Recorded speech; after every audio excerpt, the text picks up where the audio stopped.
Welcome to the Canadian Beef Cattle Podcast, presented by the Beef Cattle Research Council, the most popular content from beefresearch.ca, available on the go. Before we get into this week's episode, a quick message from the BCRC. Carrying capacity is the amount of forage available for grazing animals in a specific field.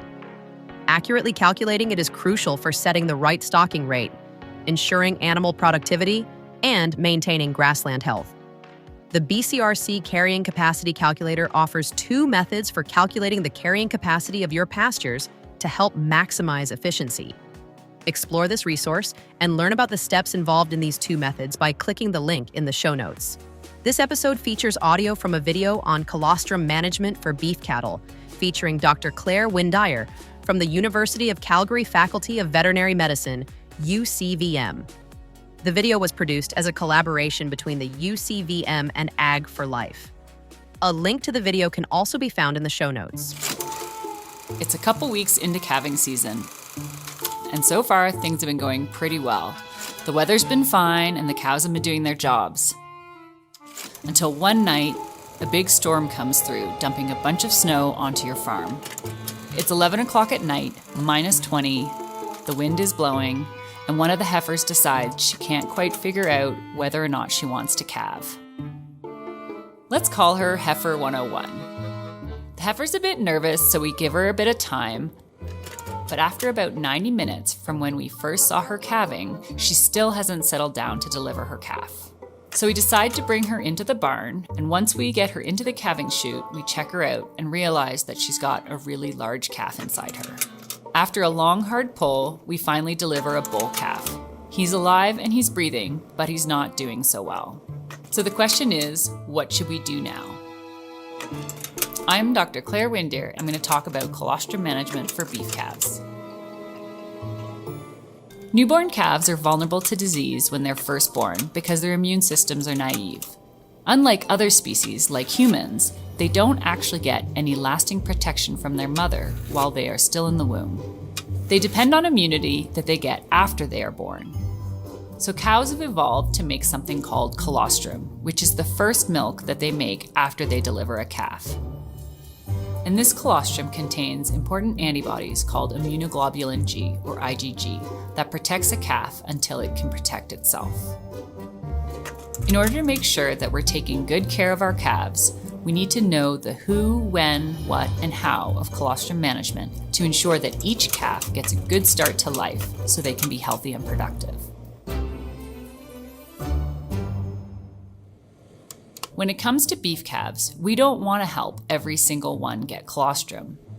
The goal is that they drink the colostrum from their dam on their own. So we need to figure out who is going to need our help and who doesn't. We did a study to investigate this, to figure out what we can look at in a newborn calf to predict if they're going to need help in consuming colostrum, or whether they're going to be able to do it on their own. We found two main factors in this study that were the most important predictors. Calving difficulty, where calves that were either an easy or a difficult pull were 4 to 11 times more likely to fail to consume colostrum on their own compared to calves that were unassisted. We also found that you could check suckle reflex. Calves that had a weak suckle reflex were 42 times more likely to fail to consume colostrum on their own compared to calves with a strong suckle reflex. For our calves that are a difficult assist or a hard pull, if they have a strong suckle reflex, we're about 50-50 in terms of whether or not they're going to need our help. But if they have a weak suckle reflex, we know that there's a really low chance that they're going to consume colostrum on their own, and that we're probably going to need to help those calves. So our calf number 101, who was born to heifer number 101, has a weak suckle reflex. We can put this together with the fact that we already know this was a hard pull. So we know that this calf has a really low chance of consuming colostrum on their own and will probably need our help. The timing of colostrum consumption is really important. Calves can absorb IgG for the first 24 hours after birth. However, we now know that the absorption of these antibodies is much better in the first 4 to 6 hours of life, and after that, it drops off drastically. So you can think about all these antibodies going into the intestines and needing to be absorbed. In that first 4 to 6 hours, most of the antibodies get absorbed, with only a few antibodies passing through the guts and not being absorbed. Later on, a lot more of those antibodies are going to fail to be absorbed. So timing is one of the most important factors for successful transfer of passive immunity.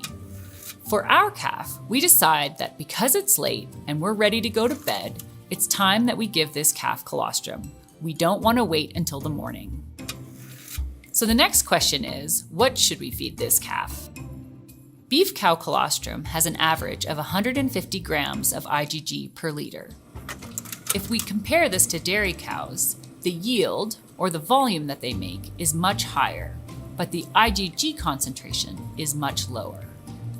Our beef cattle make smaller volumes, but the IgG concentrations are much higher. Furthermore, the colostrum coming from dairy cows can present a biosecurity risk for our herd. The big question that people always want to know is, how much colostrum should I feed a calf? In beef cattle, this is quite challenging because we want to balance getting enough antibodies into the calf without interfering with their drive to get up and nurse from their dam. Factors like the amount of antibodies or IgG in the colostrum, how long it's been since the calf was born, and how well a calf can absorb the antibodies are all going to affect the volume of colostrum that we should be feeding them.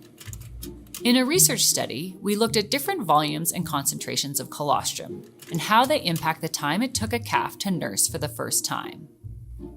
When we fed 1 liter of colostrum that contained 100 grams per liter of IgG, it took an average of 4.4 hours for those calves to get up and nurse from their dam for the first time. If we fed them 2 liters of colostrum with 100 grams per liter of IgG, the average was 3.6 hours. When we fed them 1.4 liters of colostrum that contained 70 grams per liter of IgG, the time it took them to nurse for the first time was significantly lower at 1.7 hours. We called this the Goldilocks effect because the calves that were fed a moderate volume of colostrum nursed from their dams the soonest. However, the amount of IgG that they absorbed into the blood was not impacted by the volume or concentration of colostrum fed in this study. Most of the calves absorbed adequate amounts of colostrum. The next question is, how should we feed colostrum to these calves? We did a study looking at different methods of feeding colostrum to calves. We found if they were bottle fed, on average, it took them 2.3 hours to nurse from their dams for the first time. If they were tube fed, it took them on average 4 hours to nurse for the first time. And if we had to follow up bottle feeding with a tube because they didn't finish their bottle, these calves took an average of 9.2 hours to consume colostrum. When we bottle feed a calf, the antibodies go directly into their true stomach, or abomasum. So this is the most efficient and fastest way to get antibodies into the bloodstream of a calf. For our calf, we decide to bottle feed him, and thankfully, he drinks the whole thing. So in the end, what did we decide? We chose to feed our calf colostrum rather than wait because he was a hard pull and had a weak suckle reflex. We decided to go with a colostrum product, and we decided to bottle feed him 1.4 liters of colostrum because we wanted that calf to get up and nurse again as soon as possible. All of these decisions helped ensure that our calf got enough antibodies, and calf number 101 went on to be big, strong, and healthy.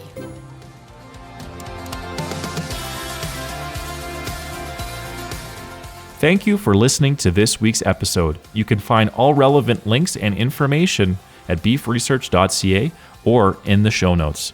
The Beef Cattle Research Council is funded by the Canadian Beef Cattle Checkoff and strives for excellence in the production of Canadian beef, cattle, and forage through research, innovation, and extension. Tune in every Tuesday as the Canadian Beef Cattle Podcast delivers straightforward insights, expert information, and a wealth of practical knowledge for Canadian beef producers. Subscribe now.